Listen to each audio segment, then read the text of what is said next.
Teachers day लिख देती हूँ, आप लोग उसको कॉपी करो। ही आहे मुंबईतील हेमांती सेन। हेमांती मुंबईच्या रेल्वे स्थानक परिसरातील पैसे मागणाऱ्या तसेच वस्तू विकणाऱ्या मुलांना मोफत शिक्षण देते।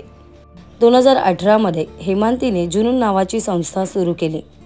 जास्तीत जास्त विद्यार्थ्यांना मोफत शिक्षण मिळावे हा मुख्य उद्देश लक्षात ठेवून जुनून संस्था काम करते। सध्या या संस्थेअंतर्गत 80 विद्यार्थी शाळेत जातात।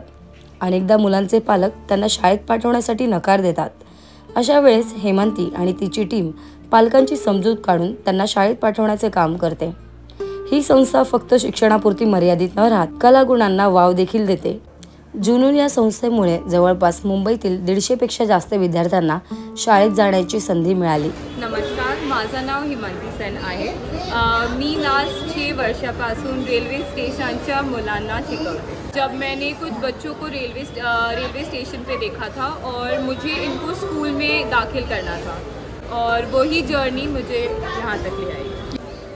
मैं 6 साल पहले काफ़ी स्कूल्स में पढ़ा रही थी ड्रामा, और एक दिन जब मैं घर आ रही थी वापस, मैंने कुछ बच्चों को रेलवे स्टेशन पे बैक करते हुए देखा था और मुझे इनके लिए कुछ करना था। मुझे इनको स्कूल में एडमिशन दिलाना था और यही जर्नी ने आज हमें यहाँ तक लाया है। एजुकेशन के बिना कोई कहीं नहीं पहुँच सकता और ये लोग जैसे रहते हैं, एजुकेशन ही इनको यहाँ से बाहर निकालेगा। जुनून ही संस्था दर महिन्याला विद्यार्थी आणि त्यांच्या कुटुंबाला मोफत राशन पुरवते। तसेच विद्यार्थ्यांना वेगवेगळ्या ठिकाणी फिरायला देखील घेऊन जाते। विद्यार्थ्यांना शिक्षणात रस यावा म्हणून वेगवेगळ्या ॲक्टिव्हिटीजच्या द्वारे त्यांना अभ्यास शिकवला जातो। तसेच विद्यार्थी योग्य वेळेत अभ्यास करतात का, शाळेत जातात का, या सर्वांची दखल देखील या संस्थेमार्फत घेतली जाते। हेमांतीच्या जुनून या संस्थेमुळे बऱ्याच विद्यार्थ्यांनी पहिल्यांदाच शाळेत प्रवेश केला।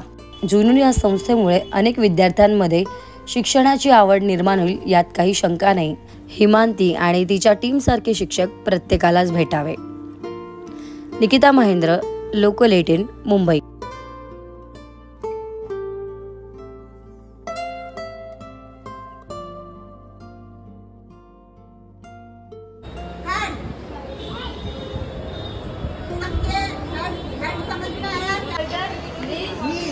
हाँ, वेरी गुड।